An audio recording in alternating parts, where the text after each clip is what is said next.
Welcome back, ladies and gentlemen, to our deep dive coverage of Severance Season 2. We're covering Episode 1 tonight, which is titled Hello, Miss Cobell. I'm Mario Busto alongside the other host, Zachary Newton. Welcome back. I love how our intro is like so freaking like everything I hate, which is the news, very broadcasty voice. And then we just kind of go back into unbuttoned regular Yeah, like let's just chat about the show that we just watched and get our screensavers fixed. Yeah. Dude, Miss Cobell, is she alive? I think totally. Yeah, I think she's alive. Little sneak peek. I don't watch on the next episode of anything, on any show I watch, okay? I don't do that. I haven't done that since I was a little kid. Pretty much dying for the next episode of Dragon Ball Z to come out. On the next episode of Dragon Ball Z, that whole thing. Yeah, I haven't done that in a while. But the next episode is titled, this one's titled Hello, Miss Cobell. Next one's titled Goodbye, Miss Selvig. So I think that's her name on the outside, right? You can IMDb fact check me. But anyways, I digress. It was a rabbit hole to start, but hell of a start. I mean, you can't really start a season 2 better than that, because season 1, the finale, is quite possibly one of the best hours of television I've ever witnessed. In fact, if you want to talk about something that recently went viral, Quentin Tarantino was on Joe Rogan, and he was talking about how TV shows are pretty much, this is his opinion, I don't always agree with everything, but I do love hearing him talk about cinema. He was saying how TV shows are novellas, and you get caught up in pretty much the drama of the family or the friends or whatever's going on, and that some shows just never have memorable moments. But that finale with Dylan, his arms outstretched, trying to grab both levers at the same time, and then Mark screaming out, "She's alive!" And just the end of the man. When the way that ended, I'll never forget that finale. That really stuck in, and that really proves or disproves part of what Tarantino was talking about, which is television's ability to transcend the medium and to truly create like really iconic, lasting pieces of storytelling, which I think season 2 is off to a hell of a start. Ben Stiller's killing it per usual. And Apple must have known it because they rolled out the marketing bucks on this one. But Zach, what were your first thoughts watching the episode and as you've had time to digest it? Oh, yeah. Phenomenal first episode. Love the intro. The intro is fun. I love that we pick back up right where we left off, and there's not like this ramping up period. It's just like you're dropped right into the action. Like the moment the screen is not black, supposedly, you're right in the action. Yeah, I know. I mean, technically it's supposed to be like 5 months later or so, but from the inside, or maybe I should say from the Innie side, we wouldn't know. Yeah. Well, one of the things that threw me off about the whole, it's been 5 months since, just the fact that we really can't verify anything Mr. Milchak is saying yet, because we haven't had a single scene with an Audi yet, right? Yeah. Was the way Irv came back. When they introduced Irv, which first and foremost, I wasn't expecting to see the full original team, Dylan, Heli, and Irv in this episode, the way they started it, right? I was fully expecting maybe they're being tortured, or maybe they're on a different floor. Who knows? Maybe we wouldn't even see him in this episode. It might be like another episode later. But the way they open up with Irv coming out of the elevator with and he's calling out to Bert, Bert, made me wonder, maybe this is picking up right from that moment. Why would he be pounding on the elevator door? You get what I'm trying to say? Like, could they have zapped him back directly to the elevator? I mean, I don't know how deep this Lumen technology is. But remember. So just, I guess to go back to the tail end of season 1 for a minute, right? Like, they flipped the OTC mode on, so the overtime control mode. So it was the Innie that was outside. So the very last moment of the Innie prior to what we saw in this episode was him shouting for Bert, essentially. Yeah. And then so zero time passes for these people, like mentally, when they're not there, actually, like in the severed wing, right? Like, so he went from yelling Bert because he was right there trying to get Bert to instantly here. It doesn't matter if it was 2 seconds or if it was 5 years from when that happened. Great point. The Innie's memory, it was just instantly from point A to point B. Yeah, bear with me. It's been 3 years since this launch. I know. 2022. I know they were dealing with a lot of. 2022. The whole world was kind of just coming back from the COVID craziness of like all the protocols and all the crap that we had to go through as a freaking globe. But 3 years, dude, and they come back like with a roar like this. And I was truly wondering, okay, how are we going to pick up? Is it going to be Mark at the Party? Is it going to be literally where we left off? Like you mentioned in the instant reaction, a lot of Apple TV shows tend to do. Mm-hmm. Specifically, Silo just did that with season 2. We won't talk about that too much. Yeah. But if you're new to our coverage, we just covered all of Silo season 2. So we encourage you to go watch it. That's really, what our channel popped off with last year, and since then we've really become the Apple TV guys in many ways. But also we just qualified for YouTube partnership, so make sure to subscribe to our channel on YouTube. We've been seeing some great growth there. We appreciate it. For the loyal listeners, we did open up a membership tier. Feel no pressure to join it. Really, the perks are just to support the ongoing production of the shows, which we will be doing all year. What we're going to cover after this, we will wait to announce, but you can be sure you'll have 2 episodes of Severance coverage every week from here until we end season 2. Yeah, which I'm excited to just dive into. There's so much to talk about, dude. I mean, I was itching in the instant reaction when we recorded it to go deeper than I did, but I'm glad I saved a lot of it because there's a lot of things that we can talk about this from the motivations of each of the character of why the hell they decided to sign up to be severed again, to if they actually agreed to be severed again, to what the hell is Heli hiding? What happened after she went off on stage and spoke and pretty much cried out like that? How much can we actually verify from Mr. Milchak, right? Think about it. He says 5 months have passed, yet his computer still says Miss Cobell. Okay? Yeah. So it's taken more than 5 months just to change his name on the computer. Now, we know corporate red tape and how slow organizations can move. Very. But 5 months just to change the name on a computer seems like something weird is going on there. We can talk about the 8-year-old, the random child that is in this office and for some reason the managing director of the of the whole floor, which feels a little accurate if you've ever worked in any sort of corporate environment. Sometimes you question the competence of certain directors, but there's a mystery there with Miss Wong or whatever she calls herself, which I ripped off. I ripped off a theory. Is this the love child of Mark and Miss Casey that we don't know about? I don't know. I mean, it really would be interesting. I just can't see that being the case. I can't remember how long ago it was that Mark S.'s wife supposedly died. I think he said 3 years. I mean, so I don't really think that child could be the would case. not be. Yeah, of course. Yeah. Agreed.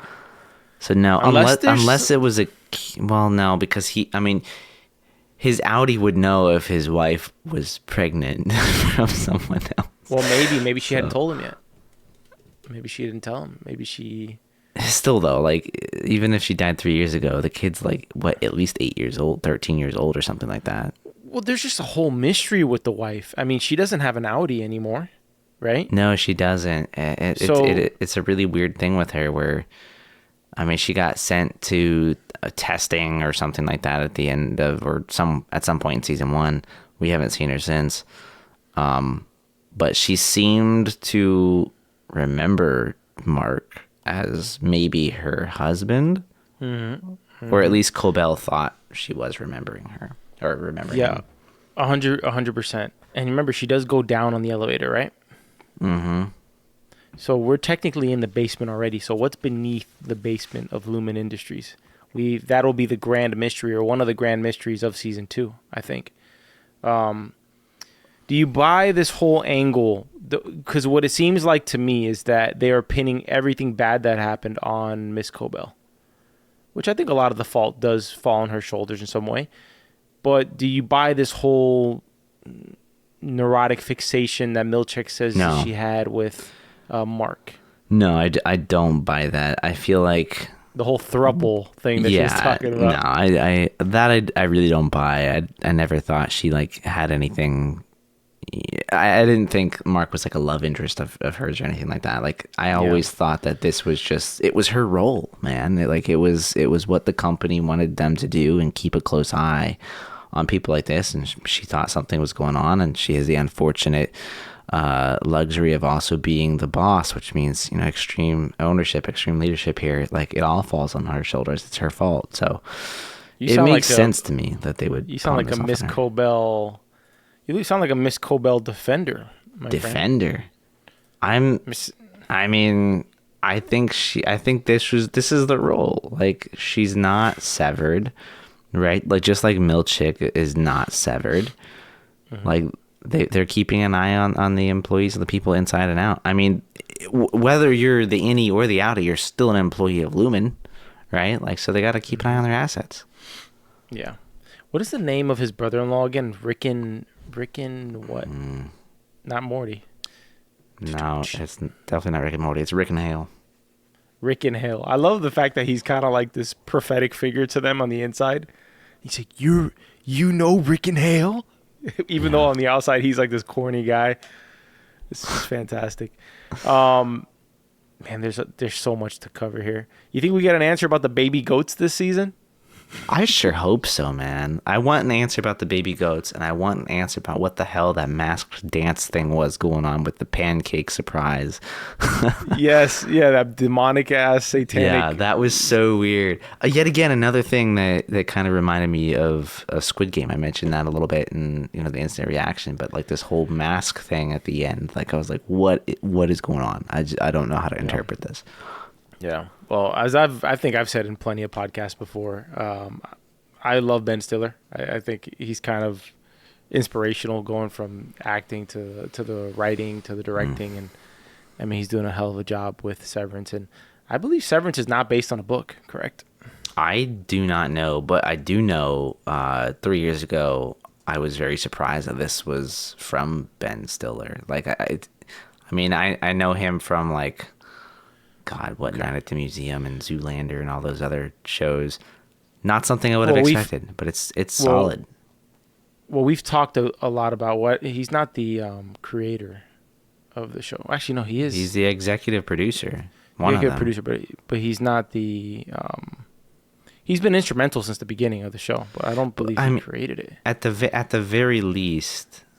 He's, the executive producer. I think you said he directed this specific episode. Okay, it's created by Dan Erickson, directed by Ben Stiller. Okay, he's been intricately involved. But my whole point that I was trying to go with, is that he's one of the funniest dudes ever. So he's just able to seamlessly blend in comedy and moments that just any other show struggles to kind of inject it in. Mm-hmm. He can just seamlessly kind of just bring it in and these little steal moments, like these stolen moments. For example, the office workers that he shows up with, like the random ones. There's just a random Italian guy. No explanation. Random Italian guy, doesn't speak a lick of English, okay? Mm. And then they start describing the Egan, the statues, right? The Kier statues that you see all the CEOs and stuff like that. Yeah. And all of them start talking like, oh, on my floor, they're animatronic. They move. And then he says, on mine, it's like they're sticks with plate faces. And he's like, what do you mean? Like, oh, no, we were very poor.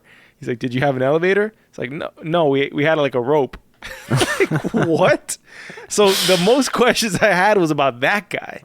Because if you rewind far enough to the epic opening intro sequence, when Mark goes into the wellness room, and you can rewind it there and see what I'm talking about.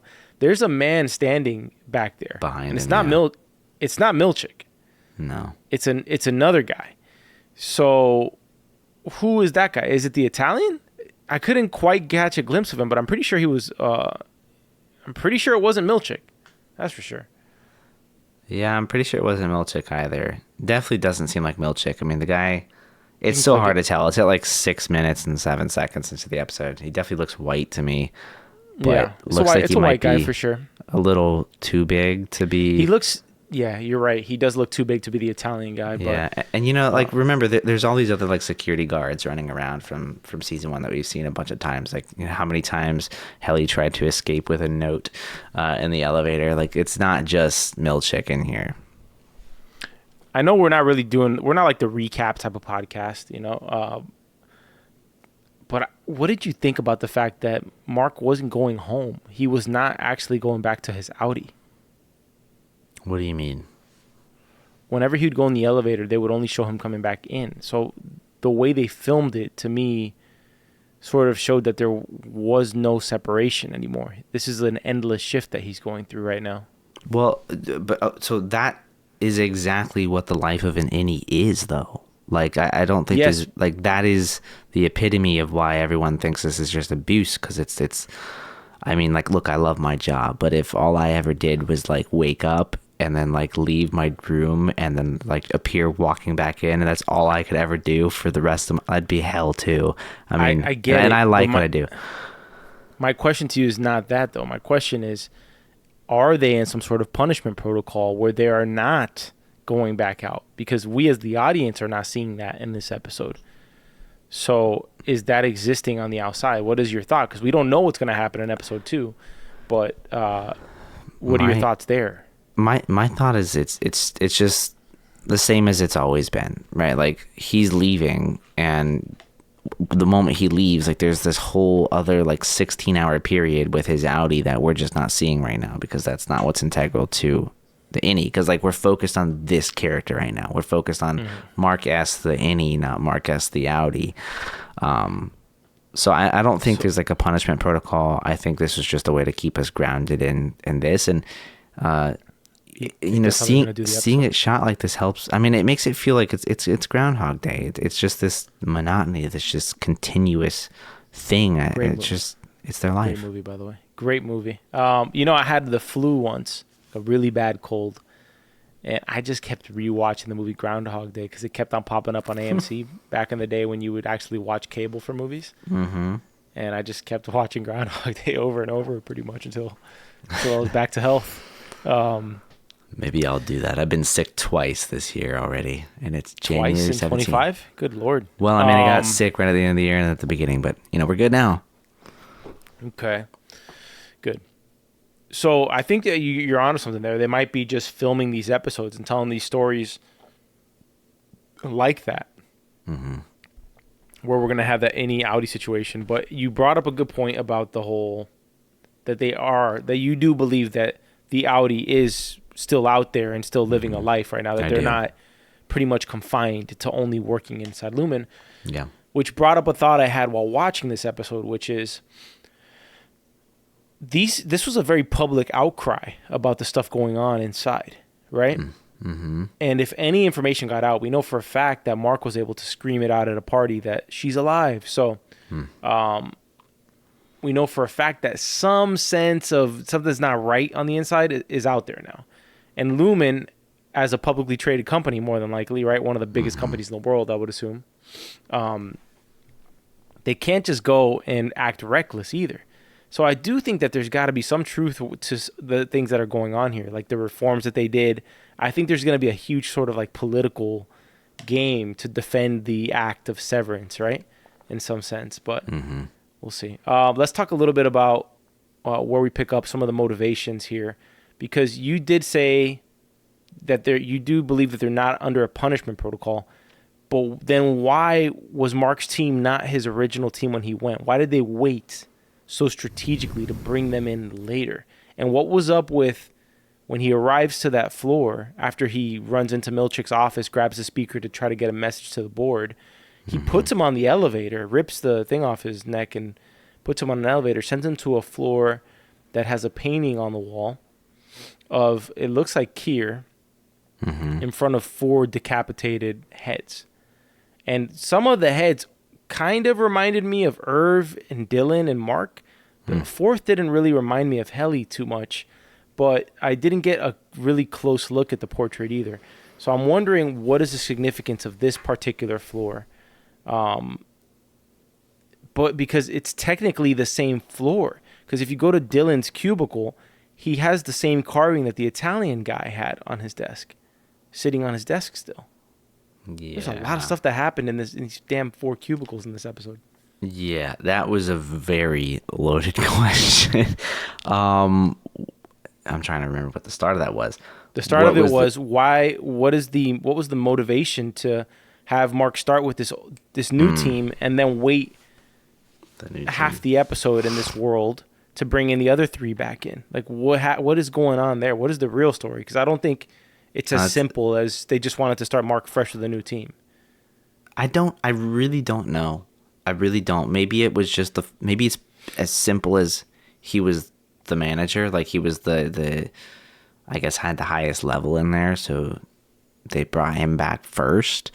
I'm trying to think of, I mean, you had Irving, running out after Bert. You had Heli basically having a mental breakdown on stage, just completely ruining her. I could understand not bringing back right away for sure, because that had to have been the most embarrassing thing for the company. The daughter of, I guess, the CEO at this point, saying that, oh no, I'm an Innie and it's torture, it's absolute hell being in there. That I would understand not bringing her back right away. Irving and Dylan, I'm not sure. Dylan maybe because he sent everybody out there. I don't know how deep of a meaning there is behind why it was Marquez. Sorry, go ahead. Where was Dylan at? Dylan was in the room. Dylan was the one holding on the switches. Yeah, he was the one that helped everybody get their innies out. Which, by the way, every time I say this, I feel like I'm talking about belly buttons. But yeah. Yeah, man. There's something more to those three characters that we saw.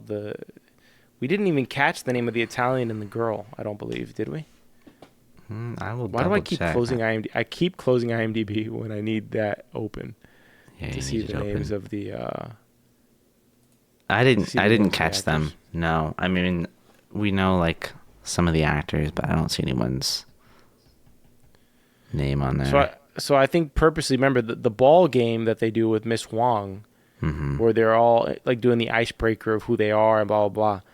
They, I think, sort of purposely skip over the girl and the Italian guy, right? The girl who was obsessed with, did you see the sky? What was the sky like? Very like childlike in that sense. We could talk about a bit of the motivations here as to why they've returned, right? Let's say Milchak's telling the truth, right? Yeah. That these four are international stars in the face of Severance reform now. And they all voluntarily agreed, even though the three, he said, did not agree to come back. So that means that somewhere in between Mark doing that outcry and that shift where he goes up to the portrait floor, they agreed to come back in some sense. So maybe next episode we're gonna not pick up after what happens in this episode. We may be picking up further back in the past, a little closer to the events of season 1, if I had to guess. Yeah, I mean, I think that's a really good prediction. Like I would say episode 2, it's almost all focused on the Audis. I mean, even just judging by the names of the episodes, what was it? Hello, Miss Cobell, and Goodbye, Mrs. Selvig. I definitely think we're focused on the Audis, and maybe that'll answer your question of like, well, why did Irving, Bert, and Heli not come back right away? Right? Like, why was there a delay? I'm not sure. Me neither. We're gonna have to watch episode 2 for that one.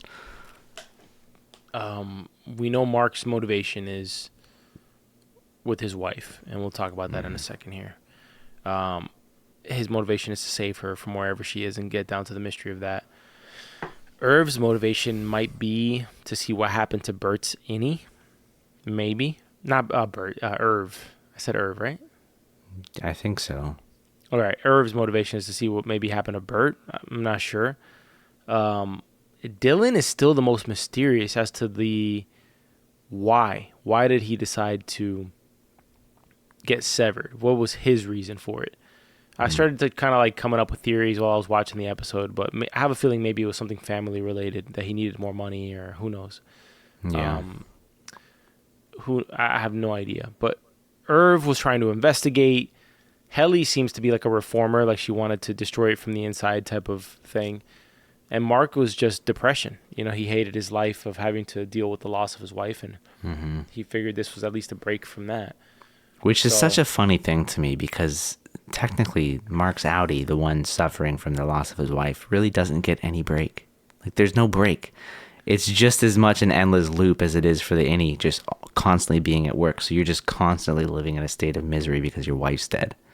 Maybe, you know what they say, some people who like it's like a form of self-punishment for those who don't want, like Irv, who wants to end his life in this episode. That's kind of what goes on there, right? He's so heartbroken that he wants to end his life. So maybe that's kind of Mark's approach to it as well. Like, I'm going to punish myself twice, you know? I'm going to be in misery out here, and I'm going to be in misery in there. But he may have just simply thought it's an 8-hour respite from having to think about her at all, you know? Yeah. Similar to a storyline in Silo with a certain character that wants to forget things, which is interesting. Okay, so let's talk about Mark's wife. She's gone. He went to the wellness center, and everything was just like, the paint, the furniture was gone. Like, the paint wasn't, complete yet. So the furniture's pretty much just been lifted from the room, pretty much. Where do we think she is? What do we think the deal is with that? Because I personally have no idea. Because she is probably the most mysterious figure in this entire place as to even what her connection is to Lumen in the first place. I mean, the best thing I could guess is she's somewhere at a floor lower than them. I cannot fathom what they would be doing to her. Like, would they be torturing her? Why would they be torturing her? Are people really that dangerous to be let out of this severed mode, or this severed situation, and just, put out into the real world? Like, what happens if they remember the fact that there was these random numbers that were scary and I put them into a trash bin? Like, I don't even know what's going on the severed floor half the time, so I don't understand why it's so significant for everyone outside to not know and require such secretness. Well, I've always wondered that. They're in data refinement. What does that mean? What is the significance of the work that they're doing? Is this just a giant experiment to monitor the effects of a severed brain and how people work with it? Because the work looks pretty much meaningless. Yeah, it does. It does seem very meaningless. I mean, I don't even know. Like, are they just creating? Maybe everything they see on screen is just some crazy coded version of, I guess, real data and important things, and it's just kind of like randomized. And I don't know. Maybe they're able to find things that look scary, and that just means they're pieces of data that the company does not want getting out there. Yeah. We definitely need to learn more about what's going on there, what's up with their job, and all these numbers. What do we think about Milchak here? What is his angle? Because he seems almost disturbed to see Miss Cobell's name on his computer monitor, almost like he's haunted by the name itself. Is he just an ego player here, or is he guilty for something maybe he did to her for her to have been fired? I don't know that he's an ego player necessarily. I mean, Cobell was essentially his boss, so maybe he's just annoyed that, the company still hasn't moved on from Cobell and hasn't recognized that he is now the person in charge here. Yeah. All right. Did you I found an interesting thing with that whole claymation, the way they did this PR spin on the macro data uprising. It was very interesting to me that they decided to make it a sort of like a kid's cartoon. Yeah, it was Why? funny. Because when you watch it, it makes the event look less serious than what it is, almost sort of like a joke, right? Which I think is reminded me of Disney a little bit, to be honest with you. The vibe of it, if you've ever been to like the Buzz Lightyear land where that ride is, like all the furniture felt very, retro future of what the past would have thought the future would have looked like type of vibe. And I feel like by making it a cartoon, they downplay the importance and how complicit they are in their evil. Yeah. Also, the Keanu Reeves voice as the building was just a cherry on top, man. I mean, I was not expecting that in the least bit. I didn't catch that. I was I mean, you mentioned that in the instant reaction. I'm so surprised it was Keanu Reeves. Yeah. I did think the video was quite hilarious, though. I could not help but smile while I was watching it because it did make so much of what happened in season 1 just feel like a joke, like you said, like not serious at all. But I mean, look, great way to spin everything. I think it definitely works. It makes everyone question themselves in here, I would imagine, to some extent. But it's a nice cover up too for the outside. So I mean, that's one of the biggest storylines, though, right? The company's angle on this, the board making money. They have to PR spin the severed state, right? And what are their ultimate end game plans for this severed state? You know, think about it. In the first season, we see a woman give birth in a severed state, so she doesn't have to feel pain. There's sort of endless use cases for this severed state in some sense. Yeah, I mean, you're making two people out of one, essentially. Like I feel like Mark the Innie and Mark the Audi are very seriously two completely different people. You know, you did have a question earlier in this episode about, you know, do I think that what Milchak is saying about them being, I guess, celebrities outside is real? I would say yes, I do think it's real because of this whole PR spin that the company's been putting on the situation, right? Like going to the extent of this production video. Yeah, I would imagine this is not just for them. So I do think that they are actually some sort of celebrity outside at this point. I don't know to what extent, but I definitely think that's a thing. I feel like they are just a use case, right? I think the Severance program is relatively new, and so they're using them as these sort of dummies on how they can roll this out into into bigger plans, bigger money making plans, right? So they're doing these menial tasks just to see how the human brain responds to this over time, right? Yeah. I mean, all the tasks in every department were sort of ridiculous. The baby goats to Christopher Walken's department just printing out these cards endlessly, right? So every single department does pretty much stupid menial, stuff, useless work. I mean, even yeah. Wong in this episode, she's just playing games at her desk. She's not really working. She's, Well, I don't think she's severed though. You don't think she's severed? Okay. No, because I feel like she's essentially the new Milchak, and Milchak is the new Cobell. Do you think Milchak was also like 8 years old when he went to work there? It could be a possibility. It's possible. I mean, like this seems like this seems like the situation where you've kind of got to be brainwashed from a young age to accept everything to the extent that you do. The absolute insanity that you see going on, the stupid tasks that are being done. Yeah, I mean, I would not be surprised if he's been there since he's a kid, which also makes me wonder, how long have they actually been doing this severed thing for? Because, I mean, some of these people seem rather old and seasoned at what they're doing in there. All of the meaningless tasks and labor. But, I mean... I think Irv had mentioned in season one that he had been there for 8 years or something like that. Like, that's a decent chunk of time. Like, that's a lot of people. But it's not decades. It's not. Well, for him, no, it's not decades. So, I mean, let's say 8 to 10 years ballpark guesstimate of how long they've been doing this for. I would say closer. I would say something like 10 to 20 maybe, because if Irv wanted to investigate it, then that means it couldn't have just started in year one. It must have started maybe 5 to 10 years prior. Maybe something happened, personal experience that he wanted to look into it further. That's a good point.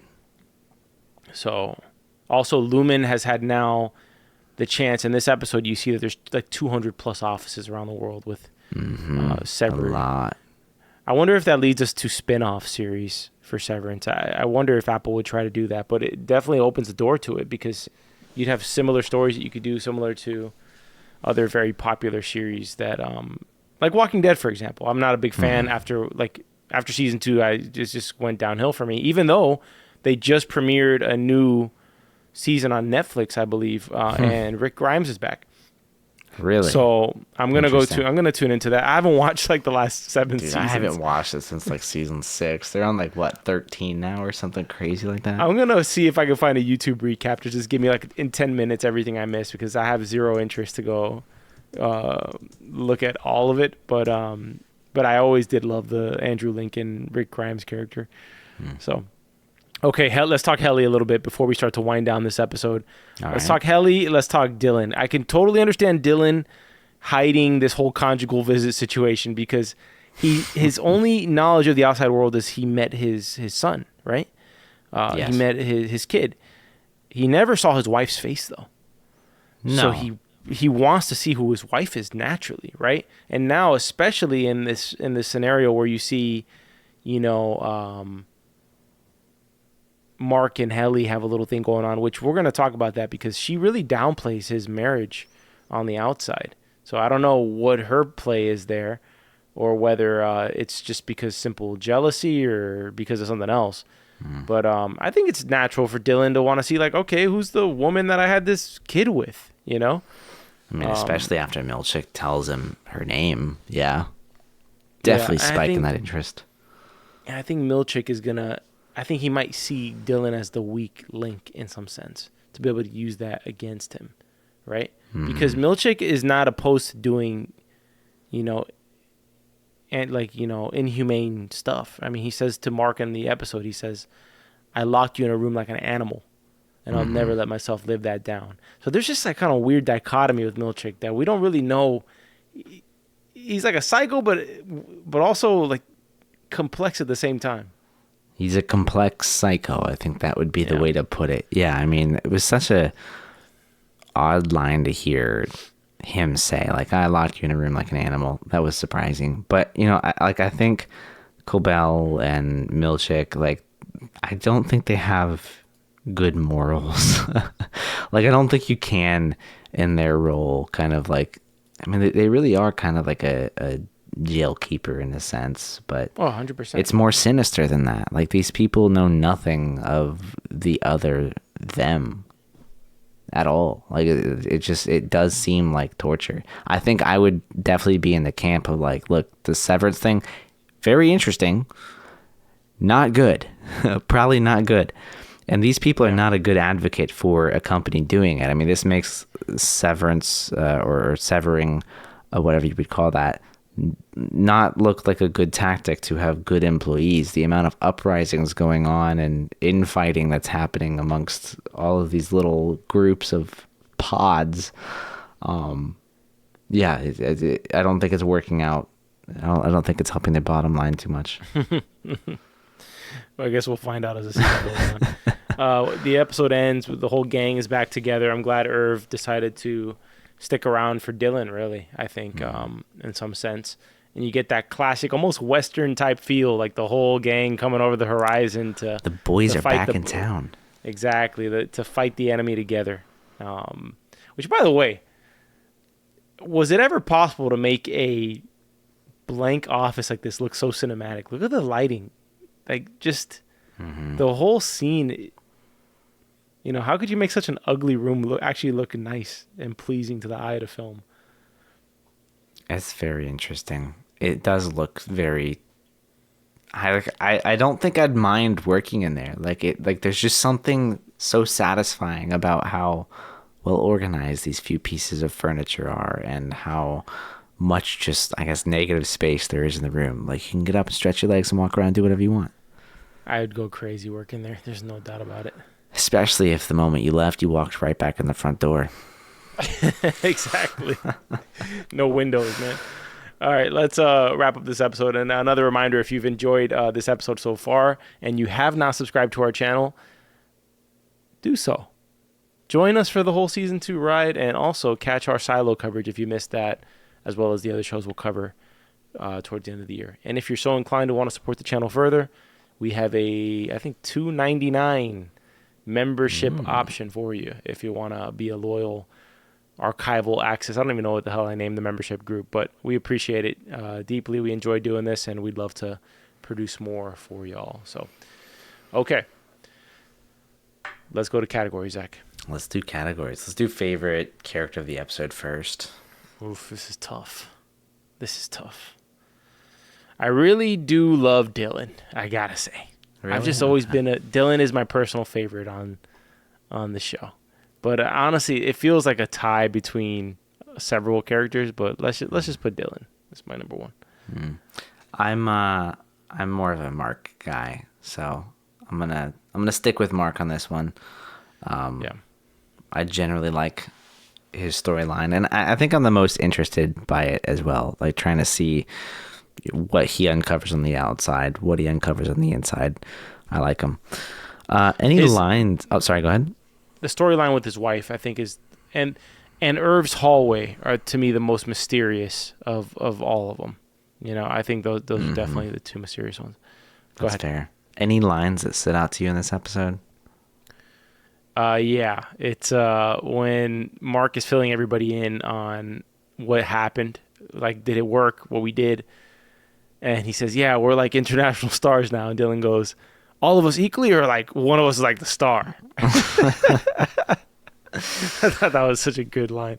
Kind of like Milchak, you know, like where he doesn't want to see Miss Cobell's name on his computer. He wants to be the one who's, you know, in charge, you know? Yeah, no, that makes How about sense. you? That's a good Any one. lines? Mine was from the ball game. It was when Mark's like, I made 4 new friends. And then she's like, I'm your manager, I'm not your friend. And he just sits there and stares for what felt like 30 freaking seconds. And he's like, I made 3 friends.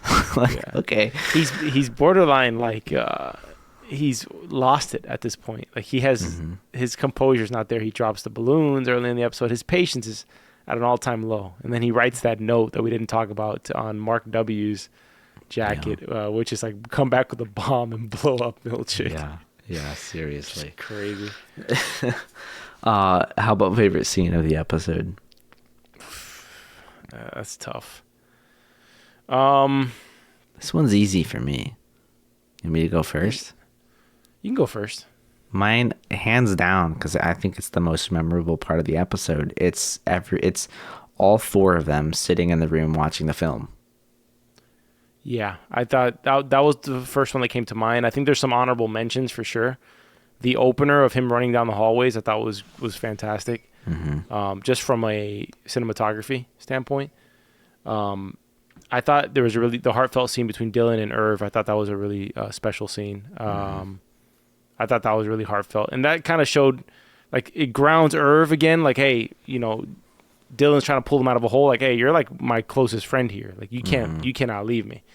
And it gives him a new purpose aside from just it is always like a kind of a cop out in that way, right? He was trying to cop out and end his life, right? So yeah, it gave him a new purpose of doing something for somebody else rather than just trying to end his heartache. So I thought that scene was good. And then I gotta say, Milchak is really compelling, man. Like, he's a fun character. He may be a psycho, but he steals every scene he's in for the most part. Yeah. So when he's talking to Mark, pretty much any scene that he's in, where he's just talking about him, like, I put you in a room like an animal. I thought that was just you just never know if he's gonna jump across the table and beat the hell out of you, or whether he's gonna offer you some freaking fruits on a stick or something. You know, you just never know with this guy. He reminds me a lot of like Bernard from Silo. Like he does steal every scene that he seems to be in. He's always a very consistent character in this show. Yeah. You can never forget the odd dance party from season 1. Oh my god, dude! Such weird things. Like that's the I guess experience that these innies have reminds me a lot of I guess corporate talk of like, we're a family, you know, when you're talking about work. Everything seems very family oriented, the way that they speak about things and the dumb like child's games that they play. Yeah, kind of makes me cringe 100%. A little bit inside. Yeah, 100%. That's all I got for categories. I think that's all we have for the episode. So thank you all for tuning in. We hope you enjoyed Season 2, Episode 1. Let us know what you think about it in the comments. If any of our theories or comments or questions about what's going to happen in Season 2 sort of spark your imagination, let it rip in the comments, or you can contact us at contact@soapbox.house. And if you're a member, you'll get priority reply option on our comment section. So among other perks, you'll have like a nice little neat badge, and your profile picture will pop up under our videos. I mean, take a look into it. We're kind of new to this whole YouTube partner thing. Zach, we got a freaking offer from Temu. Yeah, we got a Temu what was the deal with that? affiliate. I mean, we're small fries, bro. Like we're like, small fries. I don't think it would have to be a really good product from Temu to be selling on the show.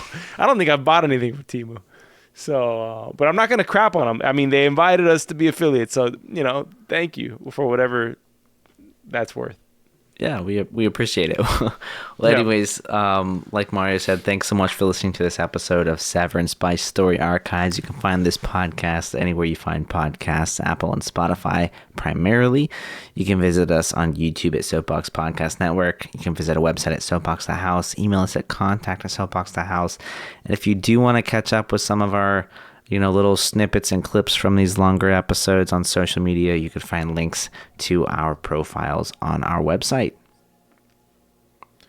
Yeah. Me and you have been posting a bunch of those clips, so check them out. They're on YouTube Shorts, Instagram Reels, wherever you enjoy TikTok, but for our 2-man gang, we're trying to post them everywhere. So, all right, we'll see you guys next week. Peace.